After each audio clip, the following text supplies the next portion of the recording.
Hello, BookTube. We're continuing with our library tour. We're in this little book room here. I had an unbelievable revelation just this morning about a way to rearrange, a change to make in the little book room that will, I think, make it much better. And that might not seem like much to you. You probably rearrange rooms all the time, but this is a small room. I spend most of my time here. And I have rearranged it many times. I have reorganized it many, many times as a constant work of improvement. And I think this change that I'm thinking of will work wonders. I have to get out my measuring string and find out if it really is possible. But I'm excited. I'm excited if it is possible. I'm excited. It will mean that I will have to call in the muscular young men and the muscular teenagers and get them toting and bailing, get them heaving and lifting things. So I want to measure things first to make sure that it will work, because there's nothing worse than getting them to work and then having it turn out that something key doesn't fit where I thought it would fit. You have to measure it down to the last minute, though, the last hair, because of how small this room is. It's amazing how much they complain when all they do for 2 hours, 2.5 hours, 3 hours every day is lift heavy things.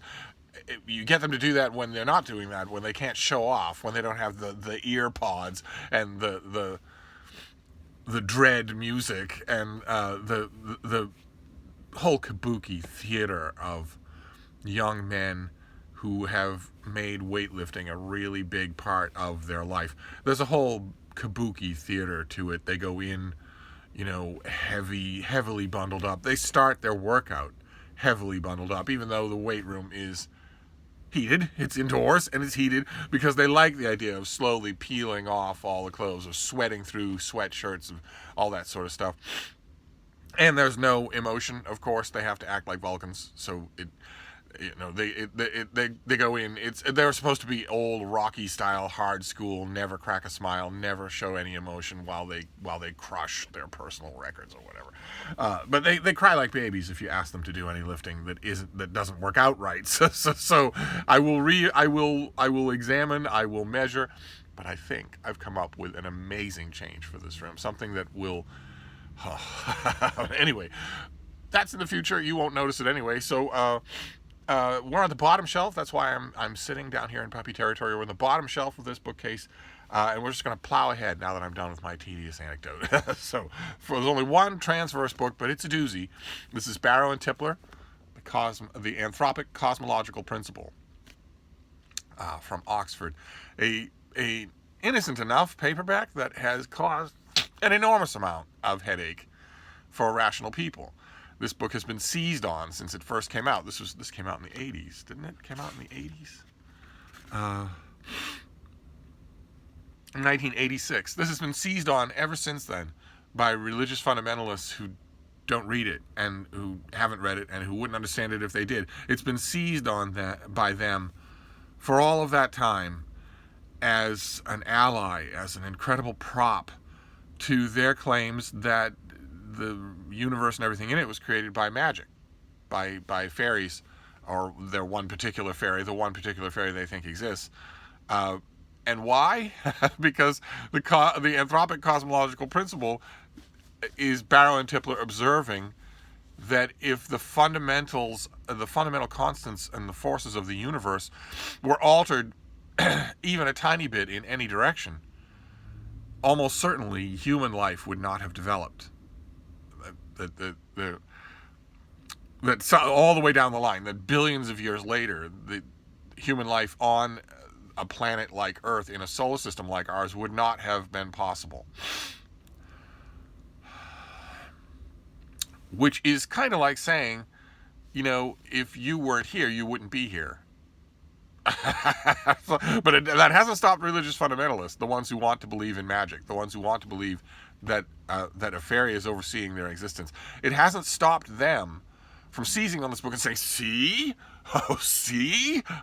So because the weak gravitational constant has 18 decimals instead of 17 decimals, our Judeo-Christian God and his crucified son must all exist.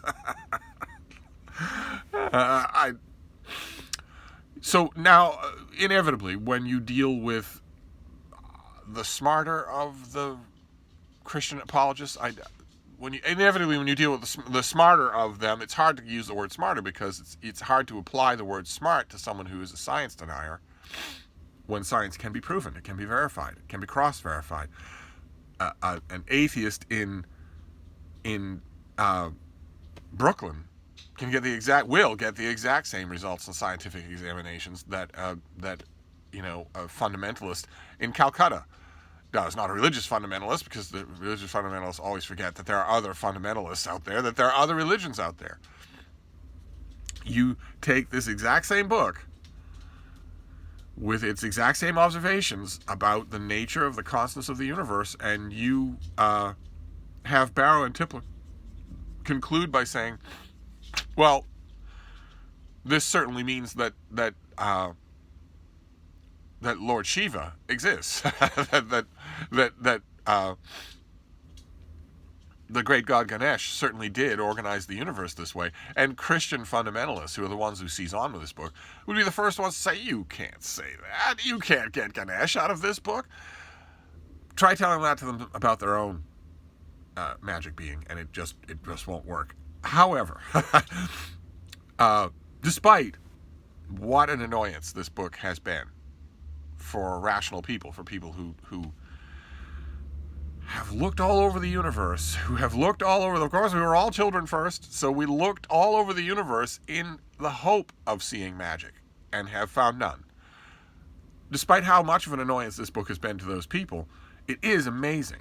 It is an amazing book to read, not only for how thought-provoking it is, in terms of examining the constants of the universe. That is fascinating on its own, but also because of how literary it is.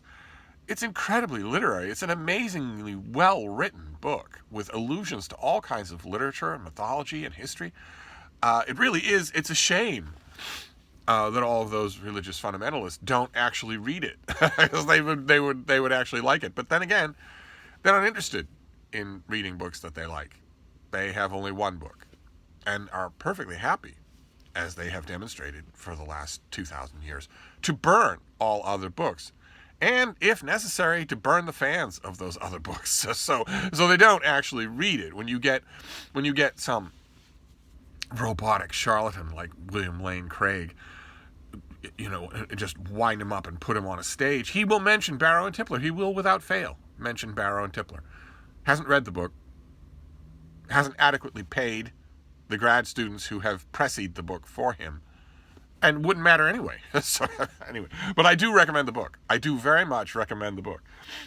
So now that we're done with all that, good Lord, what a throat clearing. Oh, great. Okay, this is Frankenstein, and this is illustrated by Barry Moser. This is a paperback. I don't think I've ever seen this in a hardcover. I would grab it in a heartbeat if I saw it in a hardcover. Barry Moser is a book illustrator. He has a particular genius, I think. I'm a big fan of his. And this is just his grisly illustrations of Frankenstein, designed, as all of his illustrations are, to really bring you back to the human immediacy of the story, whatever the story is. I think he's fantastic. I love him. I wish, I've mentioned this a couple of you, I've praised Barry Moser on this channel before, on this library tour, and several of you have emailed me, and keep in mind my email is down below. I'm a lonely old shut-in. I would be happy to hear from you about any subject in the world. But several of you have emailed me and said, well, if you like Barry Moser, do you know that he illustrated the Bible? Do you know that he illustrated the King James Bible? And oh yes, I know that. I know that. I love that edition so much. The only problem I have with it is it's so ostentatiously huge. Those of you who know the Bible that I'm talking about will know what I'm referring to. It's gigantic. It's too big to read. It's too big to keep on a shelf. It was clearly meant to be, the kind of old style, early 20th century family Bible. And what I wouldn't give is for somebody to resize those plates and resize that text and bring out a King James Bible with the Barry Moser illustrations, all of them, in a normal book. And if you know that such an edition exists, please tell me. I want that edition. But anyway, that's Barry Moser. Oh, okay, all right. Well, we don't go far here. This next book is Frankenstein. Still, this is the essential Frankenstein, edited by Leonard Woolf.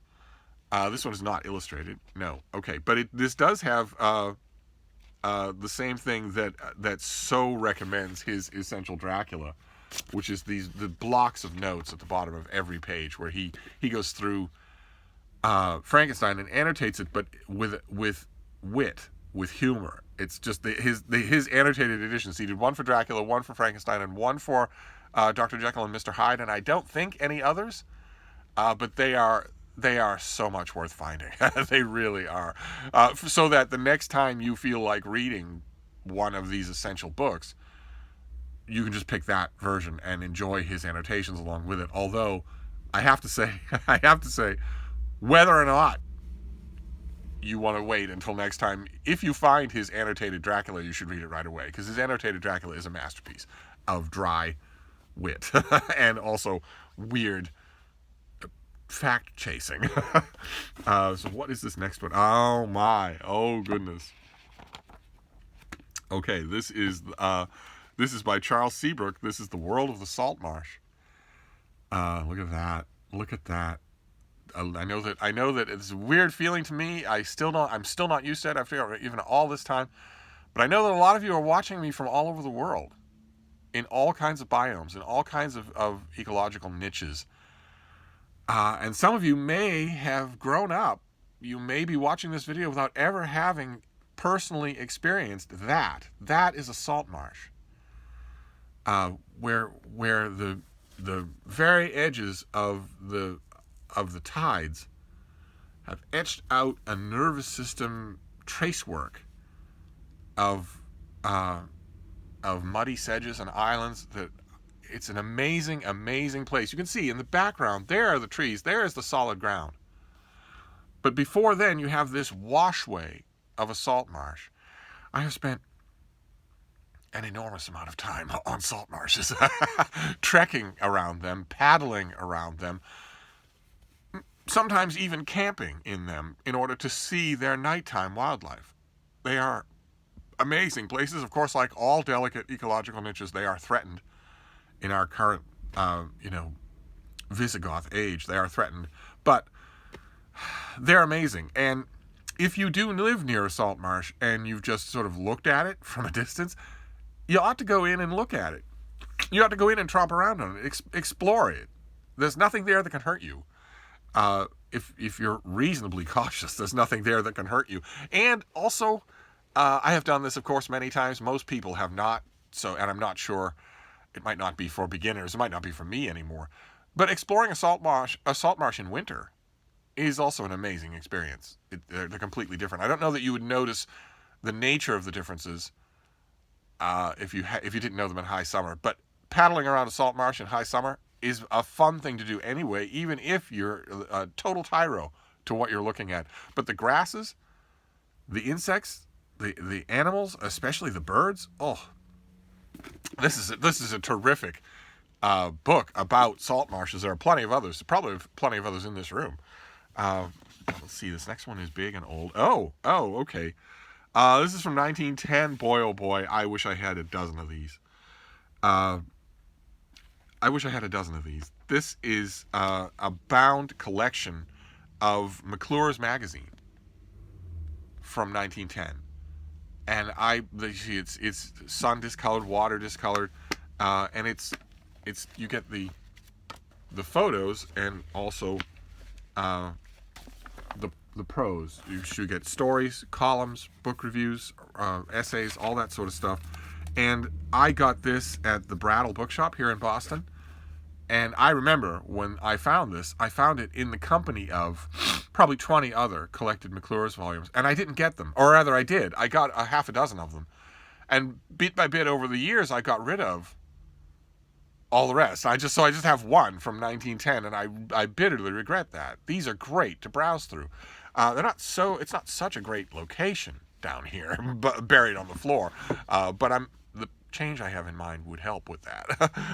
But the Brattle Bookshop is one of the only places in the country where you're still going to find collections like this. So I still hope that I will see someone will dump old collections of McClure's, old collections of Harper's or Atlantic Monthly, bound neatly so they're not ratty. I would grab them in a heartbeat. They are just candy. But anyway, let's move on here. Oh, okay, all right. This is Philip Gibbs. This is from the 1930s, I believe. Absolutely terrifying. Yes, 1934. This is European Journey, which is he illustrated it. Let me see if I can show you some illustrations.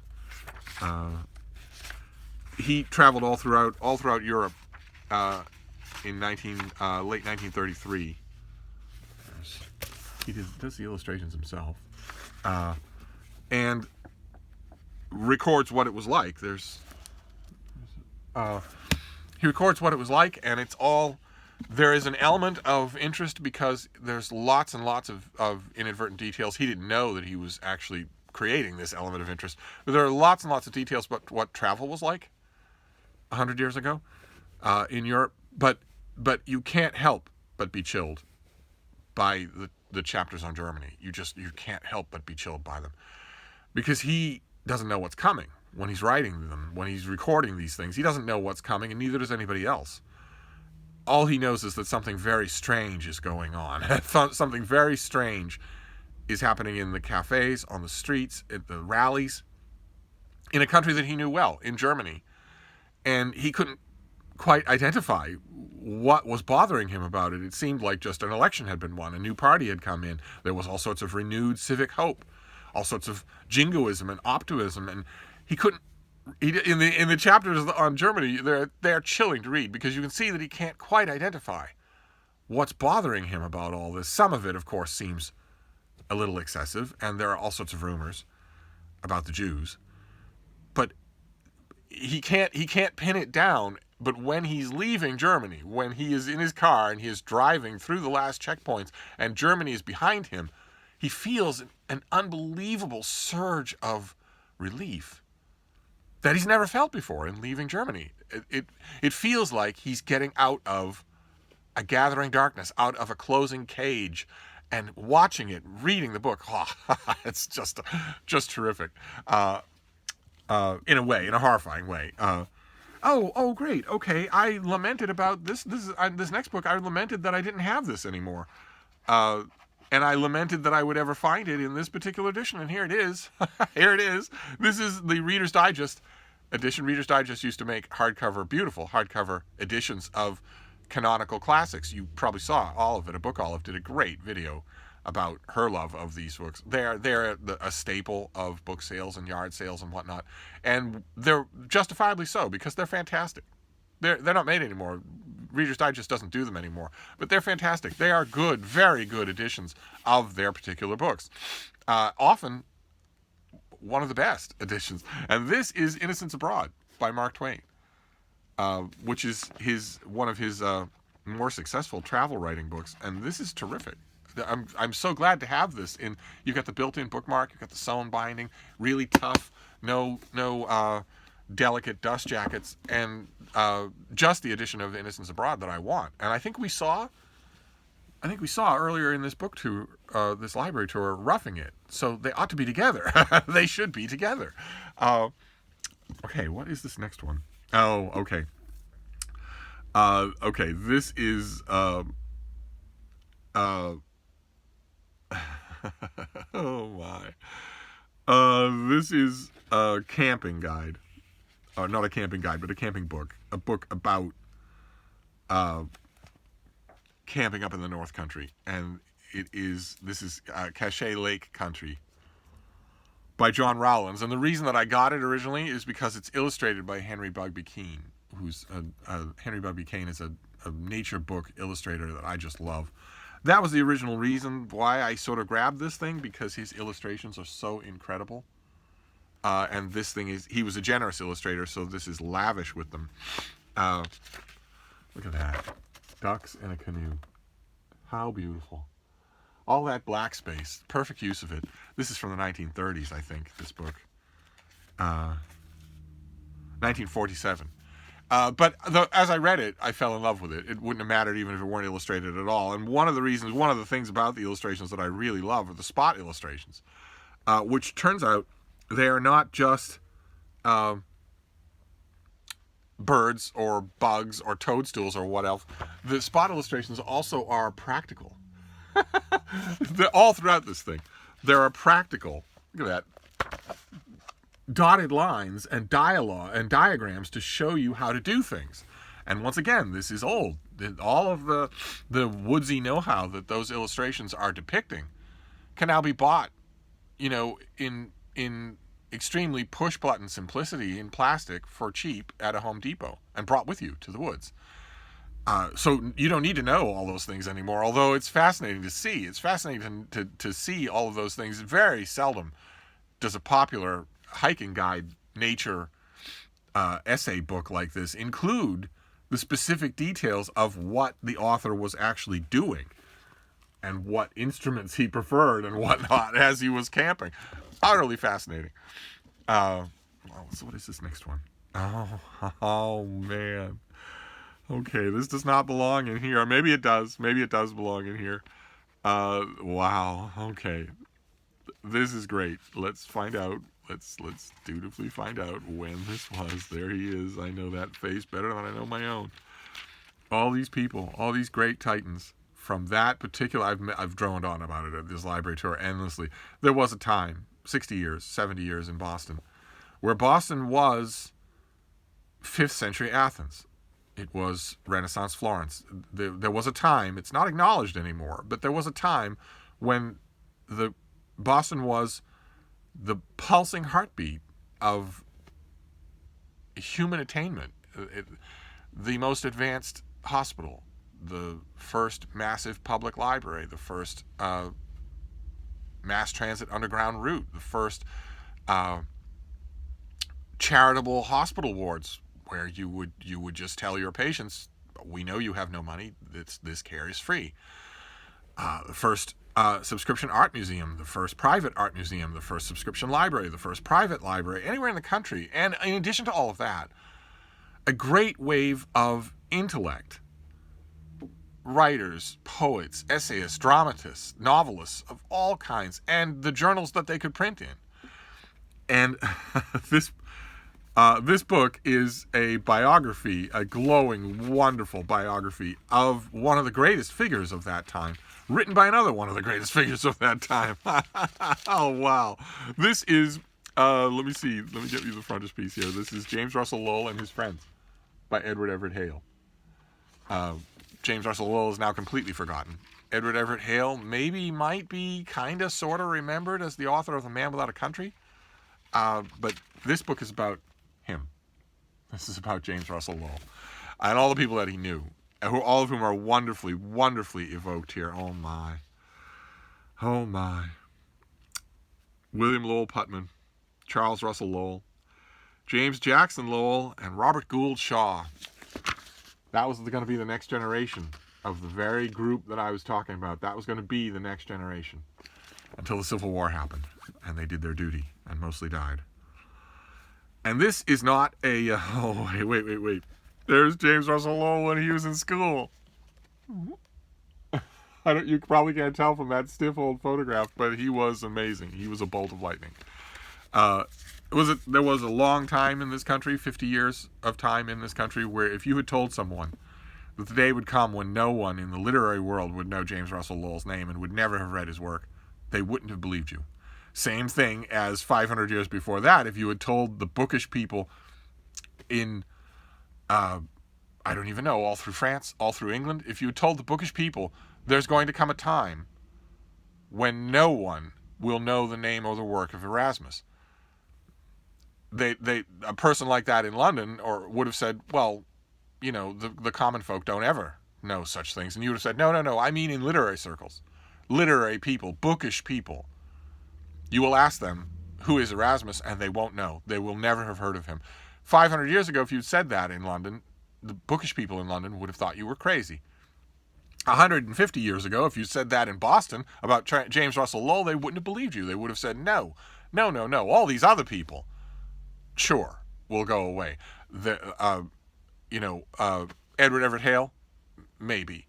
That up and coming new editor at the Atlantic, William Dean Howells, maybe he'll go away. That jokester out in the West, Mark Twain, I think is the pen name that he uses. Sure, he might not be read anymore, but James Russell Lowell, his essays, his speeches, his poems, no, they're immortal. And those people were wrong. James Russell Lowell is gone.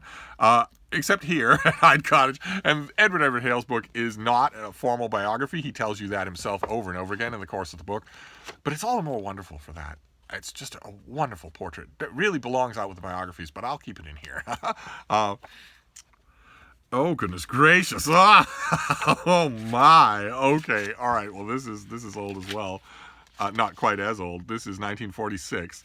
This is C.G. Osgood. This is Poetry as a Means of Grace. An old work about, boy, oh boy.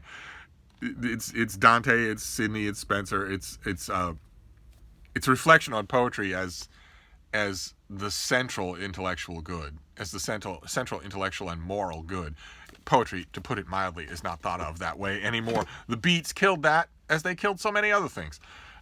Boy, you could never write a book like that now. All right, this next book is huge. It's gigantic. It's one of the biggest books ever written. I have read it twice, and that is a lot. I've read it twice. I couldn't help but read it twice. This is Vincent Bugliosi, and this is Reclaiming History. The assassination of JFK. Everything about it. And it's not just that the book is huge. I realize you've seen books this big. It's also that the notes at the back are twice as big as this. They aren't just, op sit and whatnot. They're prose. Some of the notes on that disc in the back are considered vetted prose at hundreds of pages long. An individual note, 100 pages long, over and over again.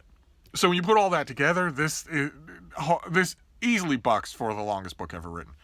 And in it, Bugliosi not only gives the definitive, as far as we can know from the factual record, the definitive minute-by-minute account of what happened leading up to the assassination and during those minutes in Dealey Plaza and afterwards. He gives you a chronology of the events first.